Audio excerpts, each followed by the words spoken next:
Let's get right to the highlights right now. As you saw, Shad Khan, the new owner of the Jacksonville Jaguars, in the house. Mike Smith, if his doctor said take it easy, well, his team helped him out tonight because it was simple. Julio Jones running one through the entire secondary, the whole defense of the Jacksonville Jaguars capping off a game-opening possession for a touchdown. Take a look at this play, Rich, because we've got a big play. Tony Gonzalez comes across, and he gets in the way of the guy who's covering Julio Jones in the slot. Away he goes across the field on a shallow cross. This is an easy play. Touchdown, 30 yards. That's how you start a football game. And the Falcons would add on 3 more in the second quarter. They led 10-0, and that's the last thing that Jacksonville needed was a special teams turnover inside their own red zone. Jared Dillard, one of the young green Jacksonville Jaguars, went right through the wickets. Fumble. Mel Tucker, interim head coach, watched Sean Weatherspoon give the offense of the Atlanta Falcons a ridiculously short field. It only took 1 play. Michael Turner running it in.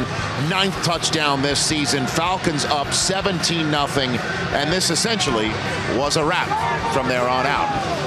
2 Falcons possessions later, 3rd and 2 from their own 32. Roddy White, he had quite a nice game, Michael. Yes, he did. He had a real nice game. Rich caught about 10 passes for 135 yards. He was all over the field, short, catching deep balls. Did a wonderful job. They worked that passing game out tonight. And this is the way it was supposed to be drawn up. Roddy White's getting it done. Julio Jones is getting it done. Michael Turner up the gut, Marshall. Yes, and he was effective today. What I like today, Rich, they threw the ball 26 times with Matt Ryan, but they ran it 19 times. That's the kind of balance they're going to need if they want to get into the playoffs. Such ferocious rushing, he even forearmed his own teammate on the way to that gain, and then later on capped off Roddy White in the end zone. Sort of went right in front of Tony Gonzalez, huh? Yeah, I'm not sure. We're going to have to ask him, who were you throwing that ball to? Either one of them could have had it. I hear you. With 1 minute to go in the half, here's one of the many sack forced fumbles tonight. 2 of them by John Abraham. He had 3.5 sacks, 2 forced fumbles. Blaine Gabbert was just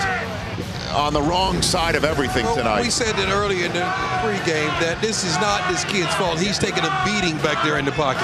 As that one was a forced fumble, here comes another one. Abraham gets the ball loose. This one is a Corey Peters touchdown, 34-0 Atlanta. Abraham told Mike Mayock and Brad Nessler, he said, I will have 3 sacks. He had more than that today. 3.5 sacks, 2 forced fumbles. The Atlanta Falcons on a night that a lot of people thought maybe they could slip up. Jacksonville scored 41 last week. Instead, it's Atlanta who scores 41, and they will go off to New Orleans next week, regardless of what the Saints do against Minnesota on Sunday. Still with a chance, after 15 weeks of football, to try and repeat as NFC South champions.